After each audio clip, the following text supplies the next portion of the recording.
Hello दोस्तों, नमस्कार। आपके अपने यूट्यूब चैनल एनालिसिस क्लास में स्वागत है। दोस्तों, आज की इस क्लास में semester 2 economics honour core paper 4 का एक इंपॉर्टेंट क्वेश्चन पेपर करने वाले। आपका जो कोर पेपर 4 है इन्वायरमेंटल इकोनॉमिक्स है और सेमेस्टर 2 इकोनॉमिक्स ऑनर्स का एक इम्पॉर्टेंट क्वेश्चन है जो आपके एग्जाम की से इम्पॉर्टेंट है। लॉन्ग टाइप के में भी पूछा जा सकता है और शॉर्ट टाइप में भी प्रश्न, इसलिए हम इसको लॉन्ग टाइप में करवा रहे हैं ताकि आप शॉर्ट टाइप में आसानी से लिख सकते हैं। अगर लॉन्ग टाइप में पूछे तो आप लॉन्ग टाइप में भी लिख सकते हैं। आपका जो पहला प्रश्न जो इम्पोर्टेंट है, वेरी वेरी इंपॉर्टेंट एक क्वेश्चन है, नवीकरणीय तथा अनवीकरणीय संसाधन क्या है। या तो आपसे प्रश्न पूछा जा सकता है नवीकरणीय तथा अनवीकरणीय संसाधन से आप क्या समझते हैं, या तो ये पूछा जा सकता है कि नवीकरणीय तथा अनवीकरणीय संसाधन में क्या अंतर है। ये 3 प्रश्न अथवा में पूछा जा सकता है। यहाँ 3 प्रश्न बन सकता है। तो चलिए हम आंसर को समझने वाले हैं। आपका क्वेश्चन जिस टाइप में भी आपका आंसर यही होगा। तो चलिए हम आंसर को समझने वाले हैं। तो पहले समझेंगे की पॉइंट इसका। पहला जो स्टार्टिंग पॉइंट होता है उसको हम क्या लिखेंगे। तो आपसे प्रश्न है कि नवीकरणीय तथा अनवीकरणीय संसाधन। अगर लॉन्ग टाइप के प्रश्न आपसे पूछा जा सकता है तो हम पहले लिखेंगे संसाधन क्या है। पहले हम संसाधन के बारे में समझेंगे।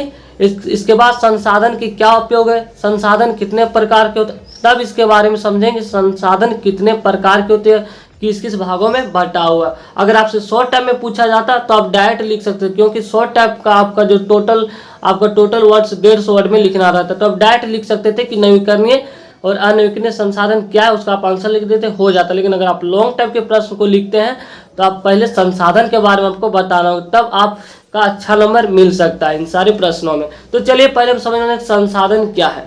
तो संसाधन का जो डिफिनेशन आपका, संसाधन से अभिप्राय उन पदार्थों, कोमा पर भी आप ध्यान देंगे क्योंकि यही सब आपको जो नंबर दिलाता है। बहुत स्टूडेंट क्या करते हैं उन पदार्थों तत्वों ऐसे लिखते गया, कोमा उमा नहीं दिया, तो इस समय आपका नंबर कट जाता है। तो पहले हम समझेंगे संसाधन क्या है। तो संसाधन से अभिप्राय उन पदार्थों, तत्वों या साधनों से है, ठीक है, जो मनुष्य की आवश्यकताओं की पूर्ति, कार्य सिद्धि अथवा लाभ प्रदान करने की क्षमता रखते हैं, अथवा एक शब्द में कहें तो जिन पर मनुष्य निर्भर करता है। यानी कि हमारे आसपास जो भी आवश्यक वस्तुएं देखते हैं उसको हम लोग संसाधन कहते हैं। यानी कि मनुष्य जो भी अपनी आवश्यकताओं को पूर्ति के लिए जिन साधनों का प्रयोग करता है, या कार्य के लिए जिन साधनों का प्रयोग करते हैं, या अपना सिद्धि प्राप्त करने के लिए या लाभ प्राप्त करने के लिए जिन साधनों का प्रयोग करते हैं उसे ही संसाधन कहते हैं। अगर आप एक वर्ड में समझें तो मनुष्य की आवश्यकताओं की पूर्ति करने के लिए जिन साधनों की आवश्यकता होती है उसे ही संसाधन कहते हैं। या एक कह सकते हैं कि हमारे आसपास जितने भी वस्तुएं दिखाई देती है उसे ही संसाधन कहा जाता है। तो ये सभी जो है संसाधन का एक डिफिनेशन, आप इसको आसानी से लिख सकते हैं यहाँ तक। इसके बाद अब संसाधन का डिफिनेशन तो हमने दे दिया, आप कुछ एग्जाम्पल लिख लीजिएगा, जैसे कॉपी, कलम, किताब, ये सब जो मनुष्य की आवश्यकताओं की पूर्ति करता है, जिससे मनुष्य निर्भर रहता है उन चीज़ों में। तो उस सभी संसाधन कर, जैसे हम जो भी हमारे आसपास चीज़ें देखते हैं, जैसे बर्तन हो गया, जो भी खाद्य पदार्थ हो गया, तो ये सभी जो है संसाधन के उदाहरण है।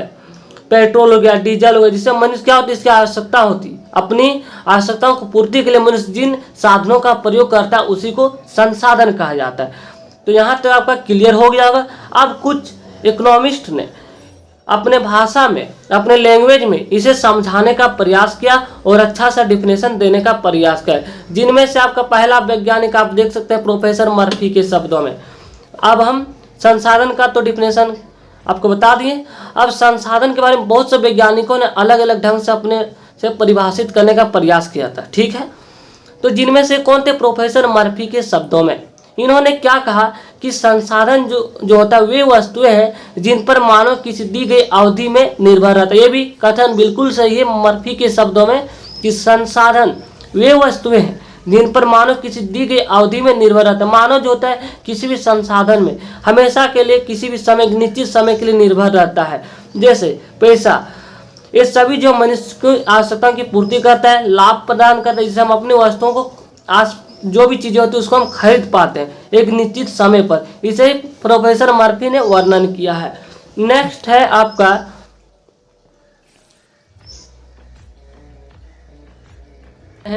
जेम्स फिशर के शब्दों में।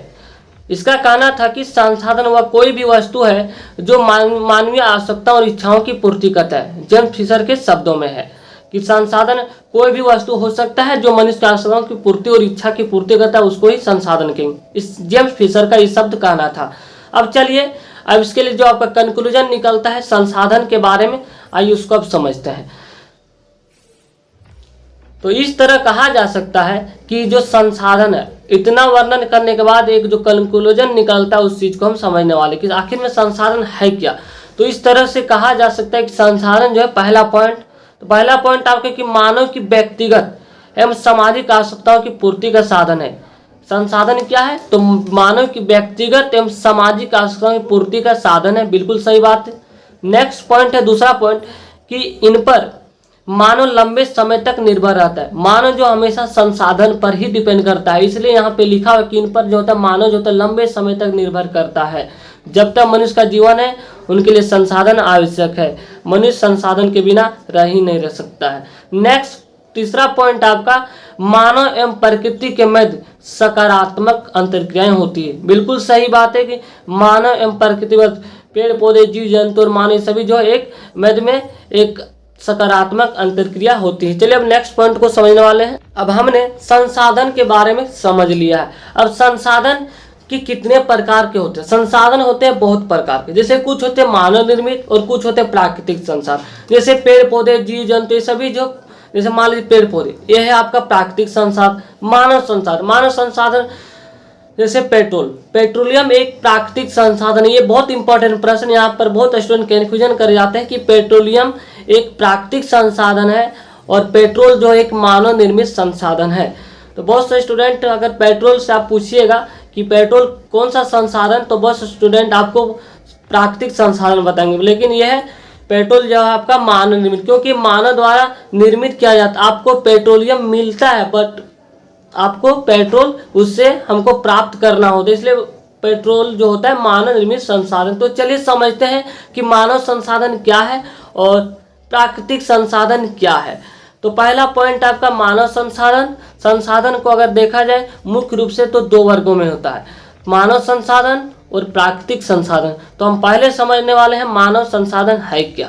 तो मानव एक सशक्त साधन है। मानव एक अपने आप में सशक्त साधन है। ये बहुत इंपॉर्टेंट पॉइंट है यहाँ पे, जो प्राकृतिक तत्वों को अपने ज्ञान, श्रम और तत्वों को अपने तकनीक के आधार पर संसाधन के रूप में प्रयोग करता है। यहाँ बहुत इंपॉर्टेंट पॉइंट है कि मानव संसाधन के बारे में क्या लिखा है कि मानव एक सशक्त संसाधन, क्योंकि क्या होता है मनुष्य जिनके अंदर, उसके अंदर जो भी ज्ञान होता है, अपना शक्ति का प्रयोग किया, अपना तकनीक का प्रयोग करके कुछ प्राकृतिक संसाधन, मान लीजिए पेट्रोलियम से पेट्रोल प्राप्त करने के लिए एक मनुष्य को जो होता है उसके लिए ज्ञान की जरूरत होती है, श्रम की, ताकत की जरूरत होती है और एक तकनीक के आधार पर क्या करता है, उसे संसाधन के रूप में प्रयुक्त करता है। नेक्स्ट पॉइंट है कि किसी क्षेत्र की जनसंख्या के रूप में वह संसाधनों का निर्माता और उपभोक्ता दोनों है। यहाँ एक इम्पोर्टेंट पॉइंट है कि मानव एक संसाधन है। ऑप्शन रहेगा उपभोक्ता, निर्माता उपभोक्ता दोनों, इनमें से कोई नहीं। तो मानव एक जनसंख्या के रूप में वह संसाधन का निर्माता और उपभोक्ता दोनों है। यहाँ आपका ऑब्जेक्टिव प्रश्न बन सकता है। नेक्स्ट पॉइंट अब समझने वाले हैं प्राकृतिक संसाधन। प्राकृतिक संसाधन क्या होते हैं? जो प्रकृति में अपने आप पाए जाते हैं, उसे प्राकृतिक संसाधन कहा जाता है। चलिए इस चीज को हम समझते हैं। जैसे हो गया मिट्टी, जल, वायु, ये मानव निर्मित नहीं, ये अपने आप में प्राकृतिक है, जिससे इस स्वयं। तो चलिए समझते हैं कि प्राकृतिक संसाधन है क्या। तो वे सभी संसाधन तो बहुत से प्रकार है, लेकिन संसाधन में से ही संसाधन है जो प्रकृति द्वारा प्रदत्त है, यानी कि जो स्वयं निर्मित है, जिसको मानव निर्मित नहीं किए, यानी कि जो प्रकृति द्वारा स्वयं निर्मित है, उसे ही प्राकृतिक संसाधन कहलाते हैं। इंपॉर्टेंट पॉइंट है, आप इसको याद कर सकते हैं कि वे सभी संसाधन जो प्रकृति द्वारा प्रदत्त है उसे ही प्राकृतिक संसाधन कहलाते हैं। ठीक है, जैसे मान लीजिए भूमि जो मानव निर्मित तो है नहीं। जल जो कि ये भी प्राकृतिक संसाधन, जंतु, हवा, खनिज, पेट्रोलियम, जो भी हमारे आसपास, जैसे आपका हो गया पेट्रोलियम हो गया, ये सभी जो प्राकृतिक संसाधन, लेकिन जो पेट्रोल जो है आपका मानव निर्मित संसाधन में चला जाएगा। तो नेक्स्ट बात करने वाले हैं अर्थार्थ में कि प्रत्येक संसाधन की उपभोग की एक अवधि होती है। कुछ संसाधन अल्प अवधि में समाप्त हो जाते हैं और कुछ होते हैं दीर्घकालीन का उपयोग किया। अब यहाँ से आपका नवीकरणीय और अनवीकरणीय का पॉइंट आने वाला, इस चीज़ को आप ध्यान से समझिएगा, क्योंकि संसाधन तो बहुत प्रकार के होते हैं। कुछ होते हैं जो अल्प अवधि के लिए ही होते हैं और कुछ होते हैं लंबे समय तक। कुछ संसाधनों की अल्प अवधि में ही समाप्त हो जाते हैं और कुछ ऐसे संसाधन होते हैं जो दीर्घकालीन उपयोग करते हैं।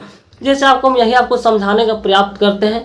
जैसे मान लीजिए कोयला एक जो है प्राकृतिक संसाधन है, इस सभी को पता है। अब यहाँ बात उठता है कि अगर आप इसका लगातार प्रयोग करेंगे तो क्या होगा, अगर इसका लगातार दोहन होता रहा तो क्या होगा।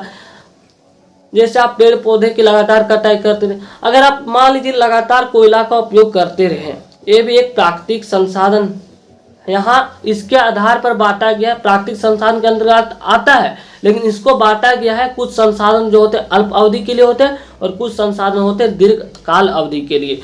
तो जैसे आप लगातार कोयला का प्रयोग करते थे तो एक न एक दिन क्या होगा, कोयला समाप्त हो जाएगा। है तो प्राकृतिक संसाधन, लेकिन एक न एक दिन वो समाप्त हो जाएगा। और कुछ संसाधन ऐसे हैं जिसका आप लगातार प्रयोग करते जाइए लेकिन कभी समाप्त नहीं हो सकता। जैसे आप लगातार जैसे सूर्य का प्रकाश एक प्राकृतिक संसाधन, अगर आप इसका लगातार प्रयोग करें क्या इसका कोई प्रभाव पड़ेगा, नहीं पड़ेगा। लेकिन अगर आप लगातार कोयला का उपयोग करते रहें, इसका दोहन होता रहा, दुरुपयोग होता रहा, तो एक न एक दिन क्या हो, समाप्त हो जाएगा। तो इसी के आधार पर ये बात कहा गया है कि कुछ संसाधन जो होते हैं अल्प अवधि के लिए हमें समाप्त हो जाते हैं और कुछ जो है दीर्घकालीन तक उपयोग किया जा सकता है। चलिए अब इसको इसी के आधार पर हम संसाधन को बांटेंगे, प्राकृतिक संसाधन को।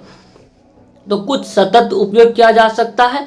इस तरह समयापन्नता के आधार पर, यहाँ देख सकते हैं समयापन्नता के आधार पर जो है ये इम्पोर्टेंट पॉइंट है कि इसके आधार पर आपको दर्शाना होगा कि समयापन्नता के आधार पर संसाधन को दो वर्गों में विभाजित किया जाता है। यहाँ एक इम्पोर्टेंट टर्म है, यहाँ से संसाधन को बहुत से तरीके से बांटा गया है। तो इनमें से आपका जो मुख्य है इम्पोर्टेंट पॉइंट है कि समयापन्नता के आधार पर जो होता है संसाधन को दो वर्गों में विभाजित किया जा सकता है। तो चलिए समझते हैं पहला और दूसरा क्या है।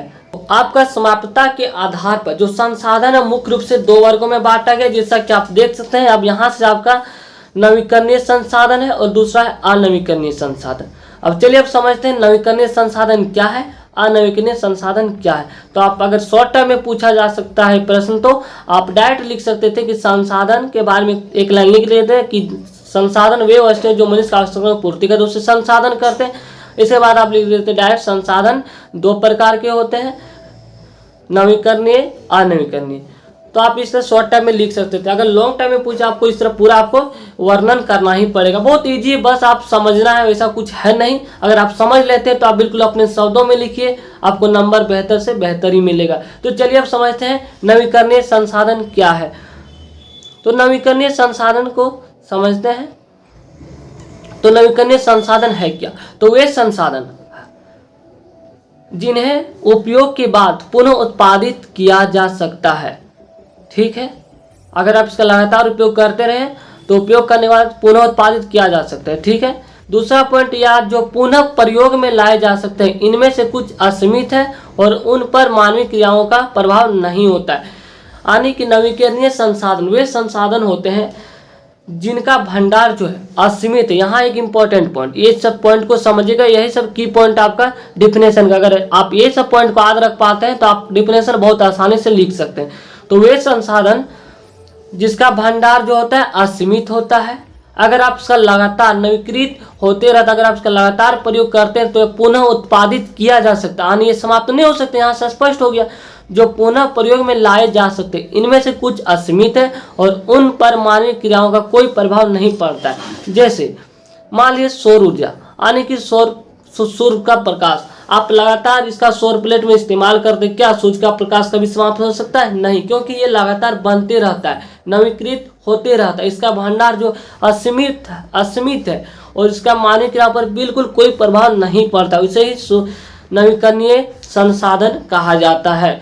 जैसे पवन ऊर्जा भी जो है आपका नवीकरणीय संसाधन के स्रोत है। आपसे एग्जाम्पल में भी ऑब्जेक्टिव टाइम में प्रश्न पूछा जा सकता है, इनमें से कौन सा नवीकरणीय संसाधन है? ऑप्शन नंबर 1 कोयला, पेट्रोलियम, डीजल, पवन ऊर्जा। तो आपको जो राइट आंसर हो जाएगा पवन ऊर्जा क्या है, एक नवीकरणीय संसाधन का, क्योंकि इसका भंडार जो है असीमित है। अगर आप इसका लगातार प्रयोग करते हैं तो मानव क्रियाओं पर कोई प्रभाव नहीं पड़ता है, इसलिए इसे नवीकरणीय संसाधन कहा जाता है।